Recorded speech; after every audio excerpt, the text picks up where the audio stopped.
All right, we're back. You know what time it is. Klepner and Klenkow. Let's get started. Problem 7.3. So 7.3 is a really great problem because it shows the interplay between the angular momentum of a point-like particle and of a what we would call a rigid body that has mass distributed over a volume or over an area. So before we get started here, let's just go ahead and let me find the problem here. There we go. All right. So this is a ring of mass m and radius r. So let's draw our ring, something like that. So it's got mass m, and it's a ring, so all the mass is distributed on the edge, right? So it's a hollow ring. It lies on its side on a frictionless table, okay? And it is pivoted to the table at its rim. So somewhere along here is a pivot where it can rotate about, right, on this frictionless table. Okay. So let's keep investigating this. Now a bug, and we want to emphasize that the total mass, so total mass of the ring is m. Now a bug, and this is pivot. A bug of mass lowercase m walks around the ring with a speed v, starting at the pivot. So since it starts at the pivot, I will give it a different color. Maybe this is our bug. And the bug, we're assuming, is a point-like particle. That would be its initial momenta to start, because it has a speed v, and it's going to be the velocity as you go around the circle is going to be tangent to the circle, right? Now the question is, what is the rotational velocity of the ring when the bug is halfway around? So what happens when the bug is over here? What is the rotational velocity of the ring? And this is a really great problem to see the interplay of the conservation of angular momentum when it comes to both rigid bodies and point-like particles. So the entire system here, that we are looking at is the bug and the ring, right? We got a frictionless table, so we don't care about that. And so the total angular momentum, so L total is equal to L of bug plus L of ring. Okay? And we know that the initial angular momentum, there's no external forces, so angular momentum is conserved, is equal to the final. And in this case, final is I'm assuming when the bug has gotten halfway around. And we know that the initial angular momentum, well, the ring is, it starts off stationary. So therefore, it doesn't have any angular momentum. The ring starts off stationary. So the initial angular momentum is really just the angular momentum of the bug initially. And let's go ahead and investigate what that would be. Well, that would be, let's see, so the angular momentum of a point-like particle, that would be the r vector from the pivot crossed with the momentum vector. But wait a minute here. The bug is sitting right on top of the pivot point. It is on the pivot point. So this r vector here, remember normally we would say given a pivot, r prime as our origin, and a particle position, maybe we'll call it r bug, then this r in this equation here would be equal to r bug minus our pivot position, right? So it's the radial line from our pivot position to the location of our point particle. But here, it's literally sitting on top of the pivot. It starts at the pivot, right? So because it starts at the pivot, we know here that this RB, let me move down here a bit. If Microsoft Whiteboard will let me, there we go. RB is going to be equal to the position of the pivot, and so therefore R is the 0 vector, and so therefore the linear momentum initial is just equal to the 0 vector crossed with the momentum, which we know is just 0. So we start off here with a linear I said linear again. We start off, the L's tripping me up. We start off with an angular momentum of 0 initially. So our initial angular momentum is 0. So that means that since there's no external forces on the system, got a frictionless table, just the bug applying a force to the ring and the ring applying an equal and opposite force to the bug as it walks around. Since the angular momentum started as 0, it must always be 0. So that's a very important fact that we've just discovered. So the angular momentum was initially just equal to the bug's angular momentum because the disk started stationary, and this was 0. So at all times, the angular momentum of the system is 0. And that's going to be very interesting fact to know as we move forward. So let's look at what our expression for the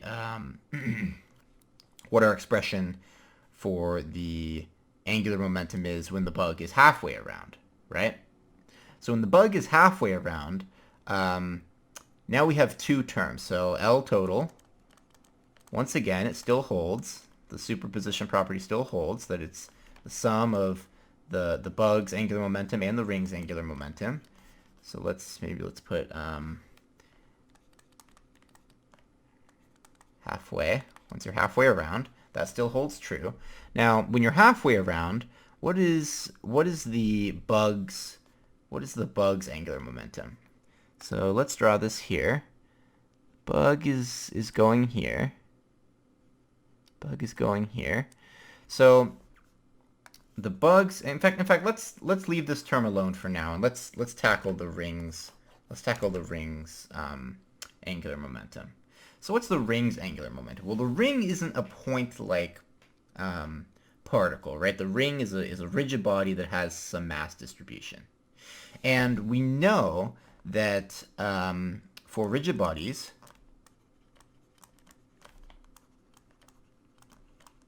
the angular momentum is equal to the moment of inertia times the angular speed about an axis omega, right? So perhaps I should be labeling this z, right? Because we're going about, if you think of the z-axis going through here, but I think that's implied, so I will not continue with the labeling. So for rigid bodies, this is true, right? And for point particles, we have the other cross product identity. So for rigid bodies here, we're going to need to figure out what is the moment of inertia of this ring about that pivot point. So what else do we know? Well, we know that the moment of inertia of a rigid body is equal to the integral over all the mass of r squared dm. But wait a minute. Wait a minute. If we're looking at this, we notice that, okay, there's a couple ways to solve this. You know, first of all, we could say, all right, what is the radius of this little differential mass to the pivot point, and this little differential mass to the pivot point, and this little differential mass to the pivot point, and we could do that integral, right? We could do that integral, and we'd probably end up with some trig subs, and we'd probably get the right answer. And perhaps I will post another video doing it that way shortly. But there's an easier way to do this, and that easier way comes from the parallel axis theorem. So the parallel axis theorem, let me Let me see where it was introduced in K and K for reference. Okay, here we are. So for me, in my edition, it's on page 249, section 732. So the parallel axis theorem is something that we can do when we know the moment of inertia of a body, and we just kind of want to shift the axis. We want to translate the axis a little bit. We want to keep the axis in the same orientation. We want to keep the two axes parallel, but we just want to shift it a little bit. And so we notice that the moment of inertia is equal to the initial moment of inertia that we calculated through the center of mass, plus the total mass of the rigid body, plus how much we shifted it squared. So we're actually going to make use of the parallel axis theorem here in this problem. So first let's calculate, because the thing is that the pivot is here, right? The pivot is around this axis, but this axis is actually just parallel to this axis, which goes through the center. And that's a lot easier to integrate and calculate. So we can calculate our I naught, our moment of inertia, through the central axis very easily. And then by using the parallel axis theorem, we can just move this a distance. Really, it's going to be a distance r, right? Where r is equal to, I think they called it L in the parallel axis theorem. And we can adjust for it there. So let's go ahead and do that. So first let's calculate the moment of inertia through the central axis of this ring. And remember, it's a ring. It's not a disk, right? So the mass is all concentrated here, and we're assuming that this dimension here, this d is much smaller than the radius, right? So it's pretty much an infinitesimally small concentration of mass out here. What that allows us to do is that allows us to say, well, hey, wait a minute. For all dm's, right, if we go by this integral, for all little differential masses, if we're evaluating here or here, let me get a new color for this. If we're evaluating a differential mass here or here or here or here, this r here is actually not a function of that, right? R is not a function of which differential mass we're evaluating. So therefore we can pull it outside of the integral sign. So we can say r squared is the same, and now we're just integrating dm over all the mass. So the mass of the entire ring is m, right? And if we evaluate this, we get, well, what's the integral of a differential of dm? That's just m, right? So we get r squared, and then m evaluated at capital M minus evaluated at 0, which just simplifies to r squared m. So the moment of inertia, and often this is written as mr squared, so I'll just switch the order. It doesn't really matter. The moment of inertia of this disk about the central axis is mr, thanks for using lowercase r. Let's use capital R because that's what's in the problem. Mr squared. That's the moment of inertia here. But now we have to translate it and say, what's the moment of inertia about this axis? So here we have I naught, and here we have the real moment of inertia I, right? And the parallel axis theorem, once again, this is page 249, 7.3.2. Parallel axis theorem states that your moment of inertia is equal to the moment of inertia through the center of mass plus a shift,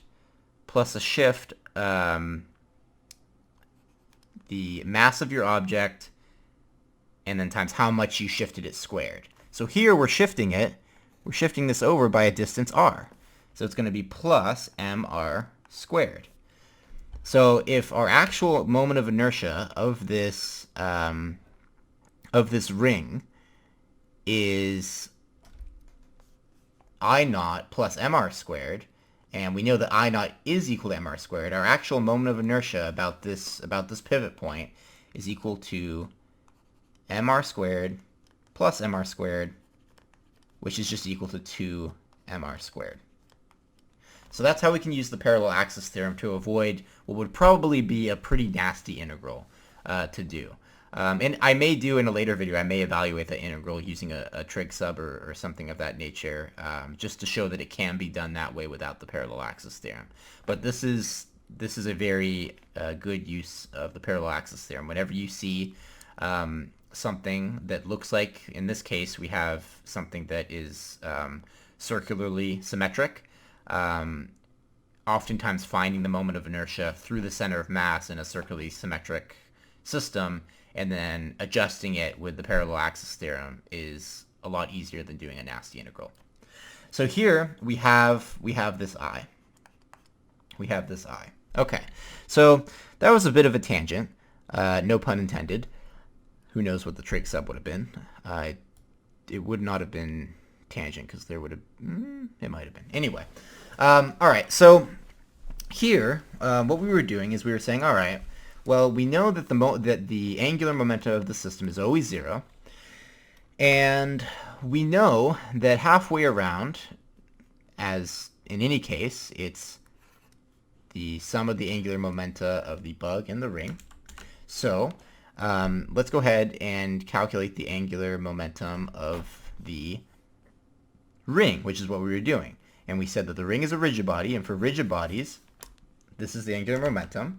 So if I can say that the L ring is equal to I, here that's 2mr squared times omega. So that's the angular momentum of the ring.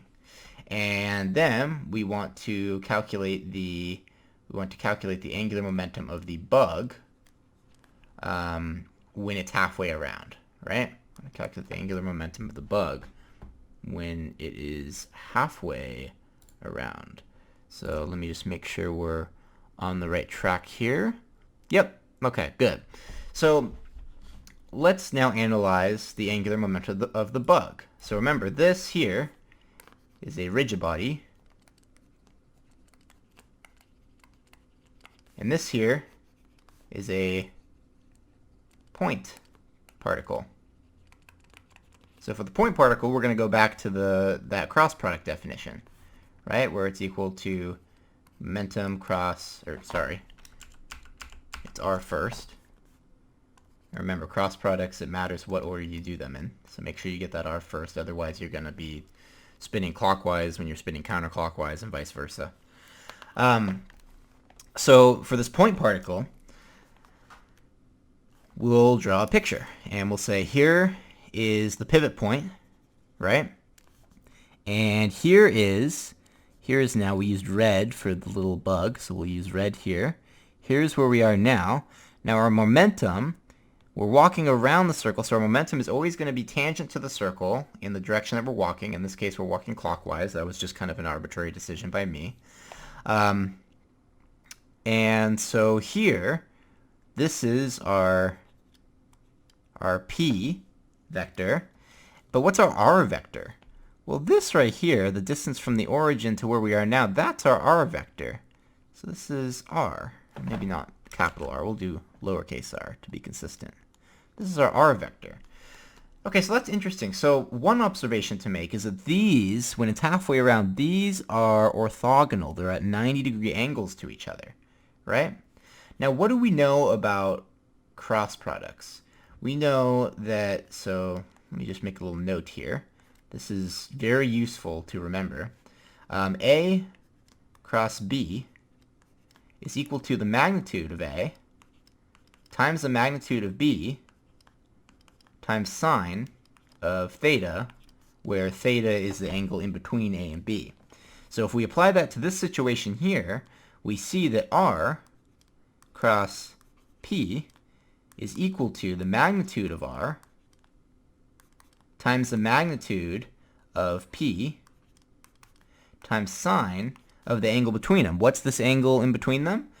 Well, it's 90 degrees, but we're not apes here, so it's pi over 2. And what is sine of pi over 2? Sine of pi over 2 is 1. So really here, the angular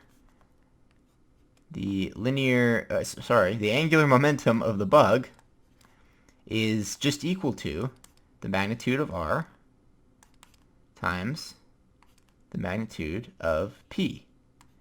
And it's in the, it's going in the, well, let's see, we're going clockwise, so it's going to be going in the downward direction. But direction doesn't matter right now for this problem, because we are, we'll just consider positive angular momentum to be up here, and we will consider negative angular momentum to be down there.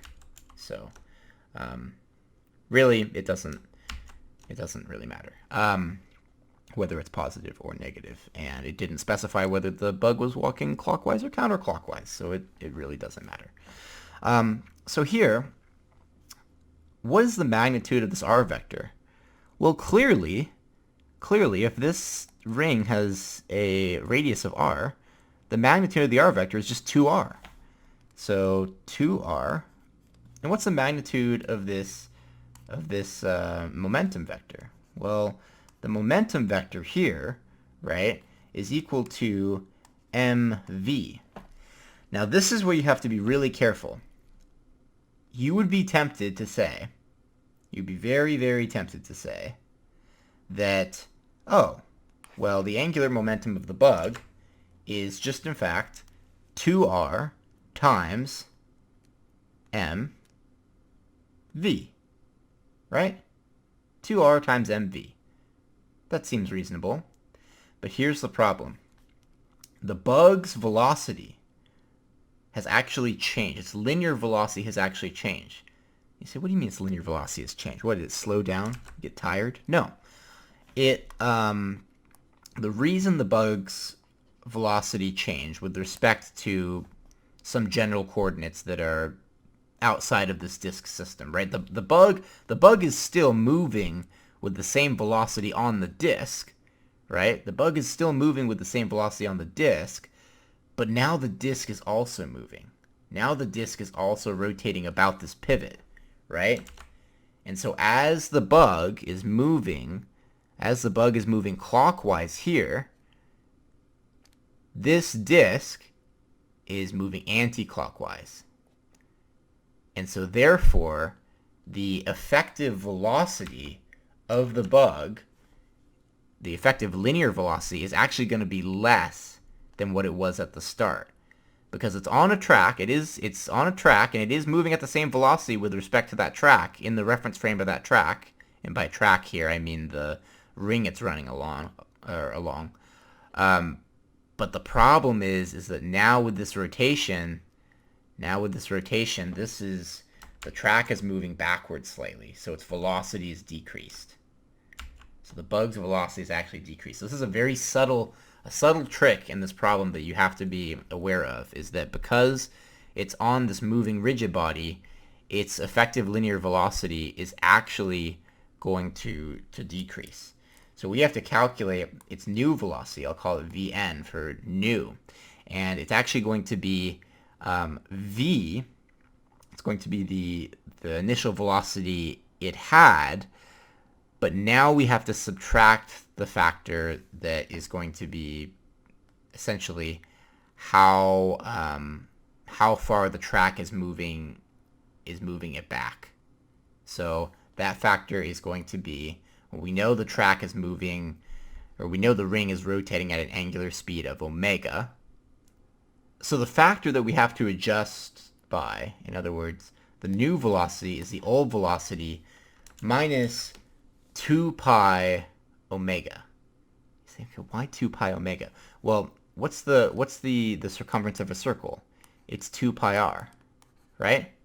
So there's our 2 in our r, right? Because we're adjusting by a certain amount of the circumference that's essentially it's like a rug being pulled under the ant's feet. Or I keep calling it an ant. It's a generic bug, but you get the point. It's being pulled under its feet. It's moving backwards under it.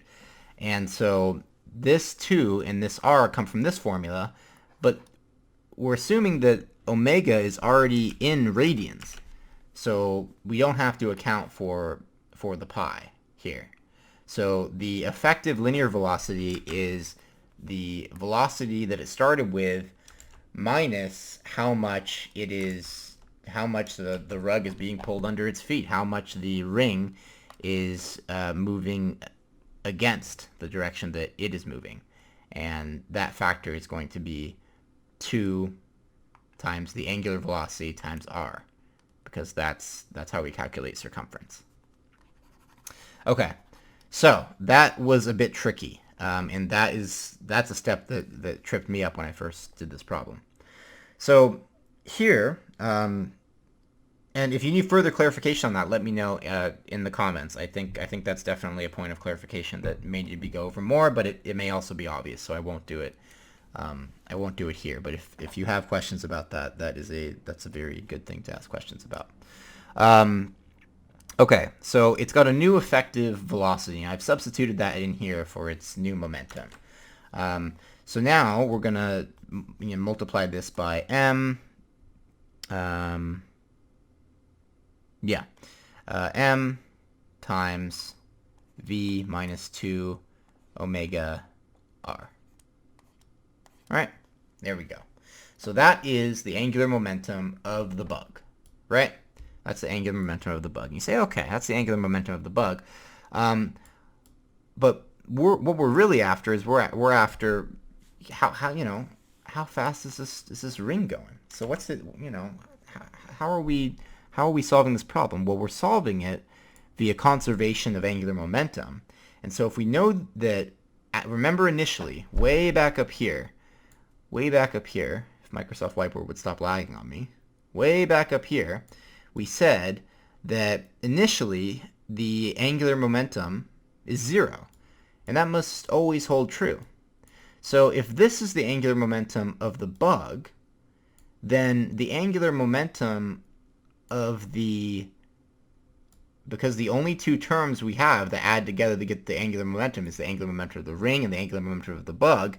If this is the angular momentum of the bug, then the angular momentum of the ring must be the negative of this, in order for when we add them together, they would cancel each other out and equal 0. So essentially what we can say is that 0 is equal to, and I'll just rewrite this in a different form, 2mr v minus 2 omega r, and then minus, right? Well, I'll write it more verbosely first. I'll say that we know that, no, I won't. I won't, because I think this way is easier to understand. We're saying that the final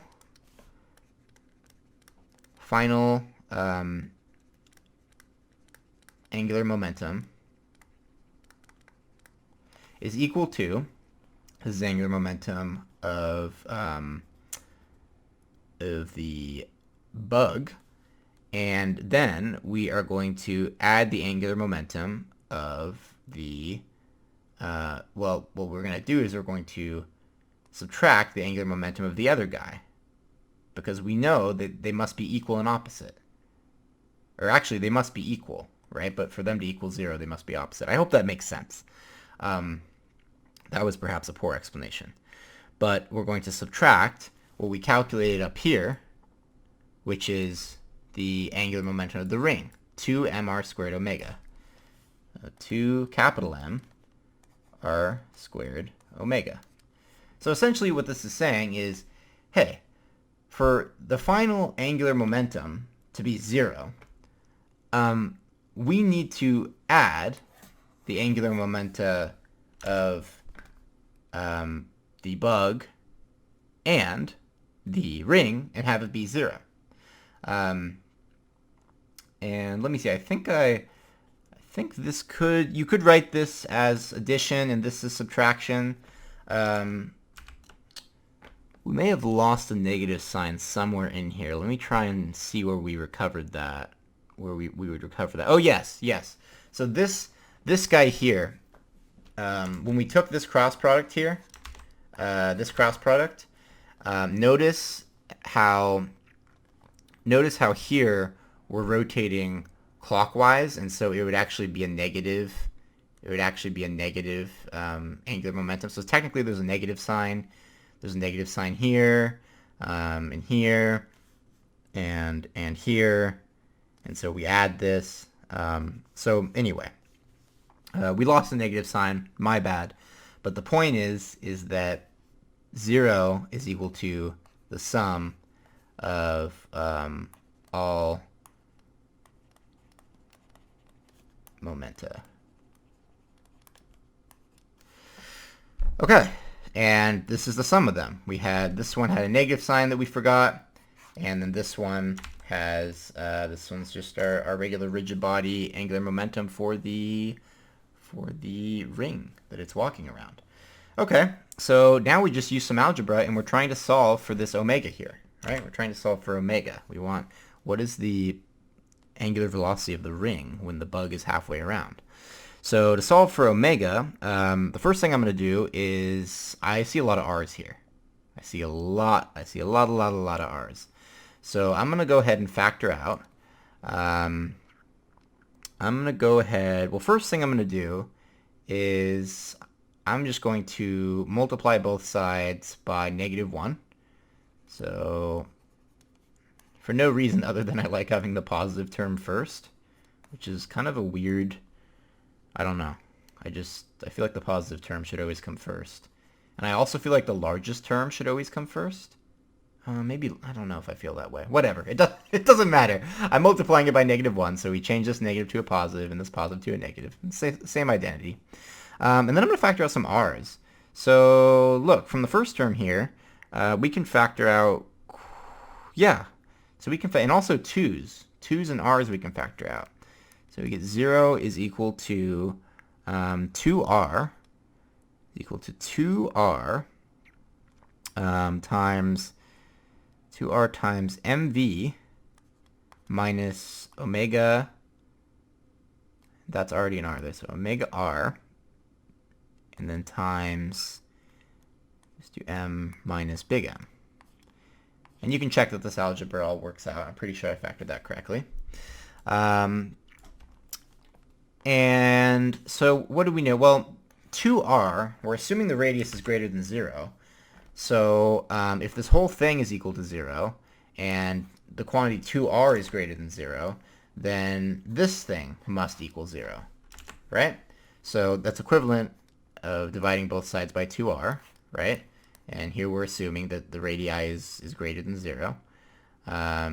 So these cancel, right? And this cancels with nothing. And we get 0 is equal to mv minus omega r little m minus big M. Okay. That's looking good. That's looking good. Now I can move, since we have a negative sign here, I'm going to move omega r times m minus big M is equal to mv. And then here, I want to solve for omega, so I'm just going to divide both sides, right, by r little m minus big M. So divide both sides by r little m minus big M. And there we go. We have omega is equal to mv over r times little m minus big M. And that is your angular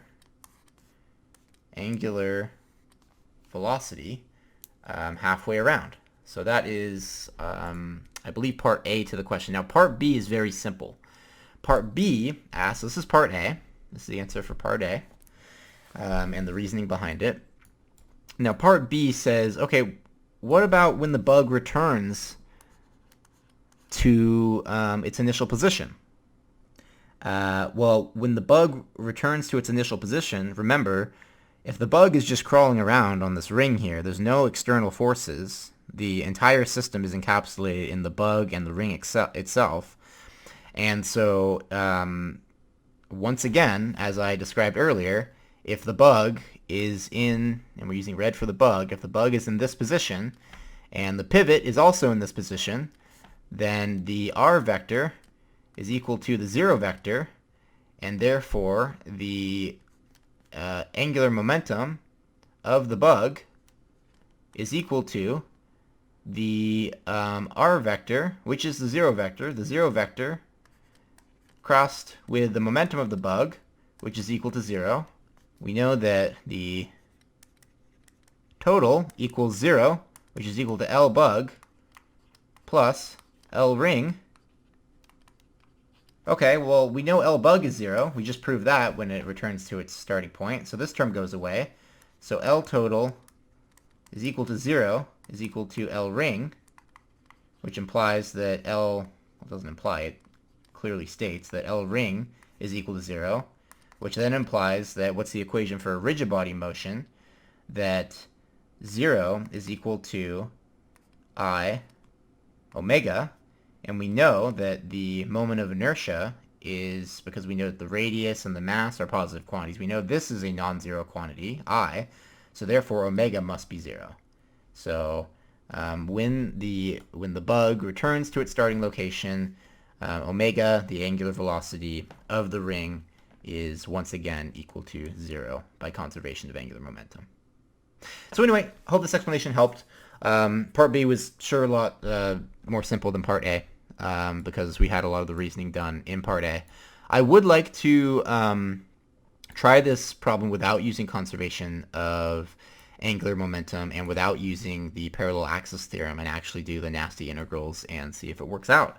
Hopefully I won't end up with any non-elementary integrals. That would be a shame, but that would be a fun exercise to do, and perhaps I'll do it in a later video. But for now, Part A, that's how you derive it, and Part B, since the angular momentum is conserved, your angular velocity on the ring goes back to 0. That's about it. If you have any questions, or if I've made any mistakes that you want to comment about to help me improve, and help these improve for other students, please leave them in the comments below. Until next time.